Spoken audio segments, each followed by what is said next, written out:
all your own. Get ready for this new world order. Shit is about to change, motherfucker.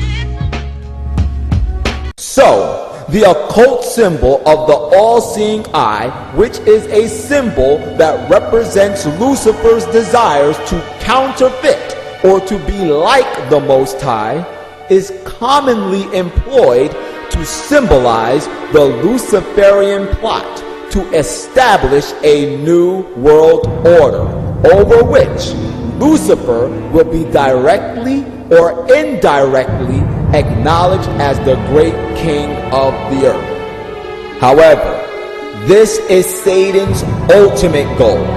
But before he can fully achieve this nefarious plot, he must first attack the minds of mankind on several different fronts before the majority of humanity will either directly or indirectly pay Lucifer homage as the great king of the earth. And it is now, as we begin to unveil some of these attacks which are currently being employed on the minds of our loved ones, our friends, our co-workers, and our children, that we will begin to clearly see why the all-seeing eye is used so widely all throughout the world.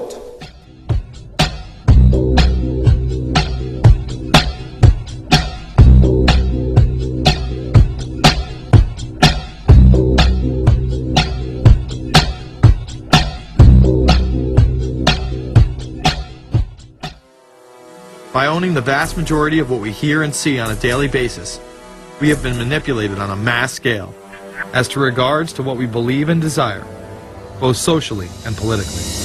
Edward Bernays, the nephew of world-famous psychoanalyst Sigmund Freud, would study group dynamics and become the father of public relations. He authored the book Propaganda in 1928.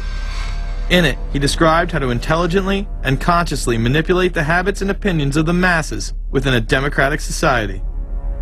He went on to state that those who harness this unseen mechanism of society constitute an invisible government and are the true ruling power.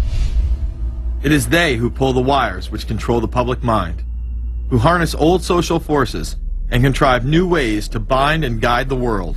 The average American is distracted, mindless, worried about minuscule things, celebrities, as if it was their own family members. And this is by design, because the powers that be, who own the media, know how our brains work. They know scientifically how the human mind functions. They know about sociology, and they are using the media, and have used the media for decades now, to entertain people with issues that don't really matter. When you have the big news networks covering celebrity issues as if it's the most important thing, it becomes the most important thing. And this is not by accident. This is to keep us out of the way. Because if you're worried about the latest celebrity death, or the latest celebrity couple, or the celebrity breakup, or your sports team having a shot at the Super Bowl or the World Series, there's so much information about those issues that can be discussed that will mesmerize people, and they won't know or care about the real issues that are out there. Well, I think this is just one more piece of evidence of the degree to which the media, supposedly the watchdogs, has become the gatekeeper of the system. Bernays successfully identified the invisible empire which controlled the minds of men. So as the populace is mesmerized and hypnotized by powerful behind-the-scenes forces, as they are distracted by the latest celebrity scandal, the newest cell phone, and their favorite sports team, this network disguises itself, remaining in the shadows. We know the air is unfit to breathe and our food is unfit to eat. We sit watching our TVs while some local newscaster tells us that today we had 15 homicides and 63 violent crimes, as if that's the way it's supposed to be. We know things are bad, worse than bad. They're crazy. It's like everything everywhere is going crazy, so we don't go out anymore. We sit in the house, and slowly the world we're living in is getting smaller, and all we say is, please, at least leave us alone in our living rooms. Let me have my toaster and my TV and my steel-belted radios, and I won't say anything. Just leave us alone. Well, I'm not going to leave you alone. I want you to get mad. All I know is that first, you've got to get mad. You've got to say, I'm a human being. God damn it. My life has value. I want you to get up now. I want all of you to get up out of your chairs. I want you to get up right now and go to the window, open it, and stick your head out and yell, I'm as mad as hell, and I'm not going to take this anymore. We're in a lot of trouble. Because you people and 62 million other Americans are listening to me right now. Because less than 3% of you people read books. Because less than 15% of you read newspapers. Because the only truth you know is what you get over this tube. Right now, there is an entire generation that never knew anything that didn't come out of this tube. This tube is the gospel, the ultimate revelation. This tube can make or break presidents, popes, prime ministers. This tube is the most awesome goddamn force in the whole godless world. And woe is us if it ever falls into the hands of the wrong people. And when the 12th largest company in the world controls the most awesome goddamn propaganda force in the whole godless world, who knows what shit will be peddled for truth on this network. So you listen to me. Listen to me. Television is not the truth. Television is a goddamn amusement park. Television is a circus, a carnival, a traveling troupe of acrobats, storytellers, dancers, singers, jugglers, sideshow freaks, lion tamers, and football players. We're in the boredom-killing business. So if you want the truth, go to God. Go to your gurus. Go to yourselves. Because that's the only place you're ever going to find any real truth. But man, you're never going to get any truth from us. We'll tell you anything you want to hear. We lie like hell. We'll tell you that Kojak always gets the killer and that nobody ever gets cancer in Archie Bunker's house. And no matter how much trouble the hero is in, don't worry, just look at your watch. At the end of the hour, he's going to win. We'll tell you any shit you want to hear. We deal in illusions, man. None of it is true. But you people sit there day after day, night after night, all ages, colors, creeds. We're all you know. You're beginning to believe the illusions we're spinning here. You're beginning to think that the tube is reality and that your own lives are unreal. You do whatever the tube tells you. You dress like the tube. You eat like the tube. You raise your children like the tube. You even think like the tube. This is mass madness, you maniacs.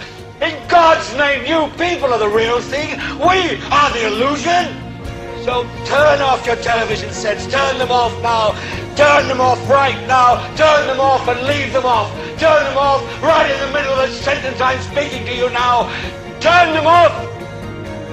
Our Prophet, Allah's blessings be upon him, has described the world of the Antichrist as one in which appearance and reality are completely opposite to each other. And he said, beware of the last age, because there will be great liars, people telling monstrous lies, so that appearance and reality are opposite to each other. Things are not what they appear to be. And he had a prayer, a lovely prayer. He said, "O Allah, show me things as they are," in parentheses, that I might not be deceived by what they appear to be. And hence, it is not the external form of the words, but the internal reality. And we need, therefore, an epistemology to deal with an age of awesome deception. The Quran speaks with almost the same words as the Bible. The Quran says that there are people who have eyes and yet they do not see. They have ears and yet they do not hear. They have hearts and yet they do not understand. And such people are just like cattle. Even with a PhD from MIT, yes, they're just like cattle. Rather, they're more misguided than cattle. When it speaks of a people who have eyes and yet they cannot see, it says, it's not these eyes we're talking about. It's this eye, the internal eye. The left eye symbolizes external sight and therefore knowledge externally acquired. The blind right eye symbolizes internal blindness and therefore an incapacity to receive knowledge internally. And knowledge externally acquired is absolutely important.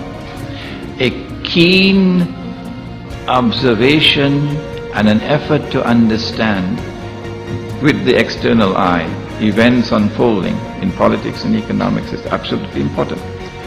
But there is also the necessity for internal, intuitive, spiritual insight to go beyond the external word to reach its internal substance.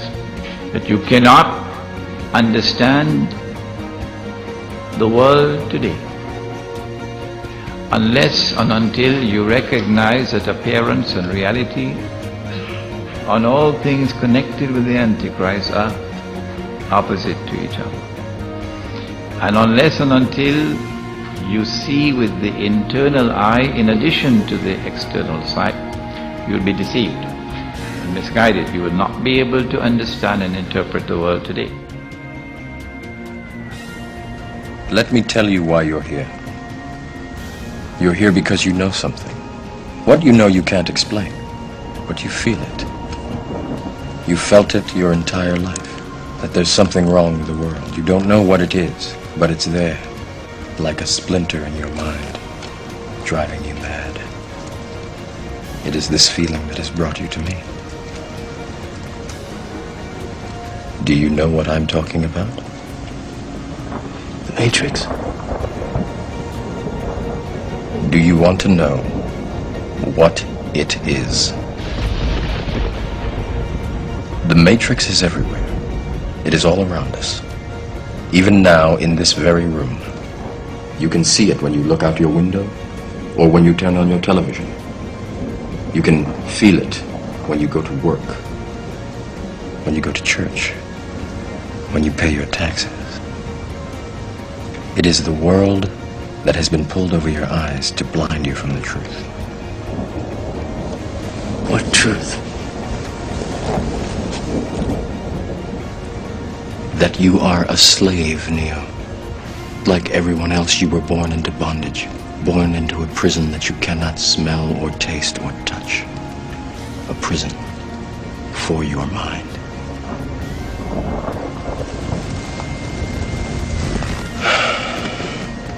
Unfortunately, no one can be told what the Matrix is.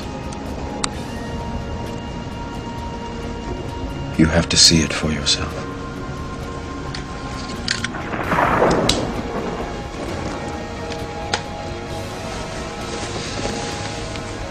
This is your last chance.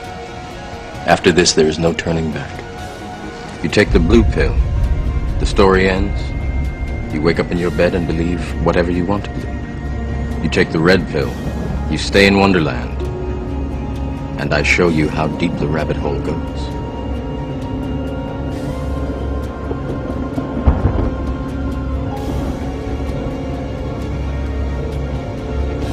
Remember, all I'm offering is the truth, nothing more.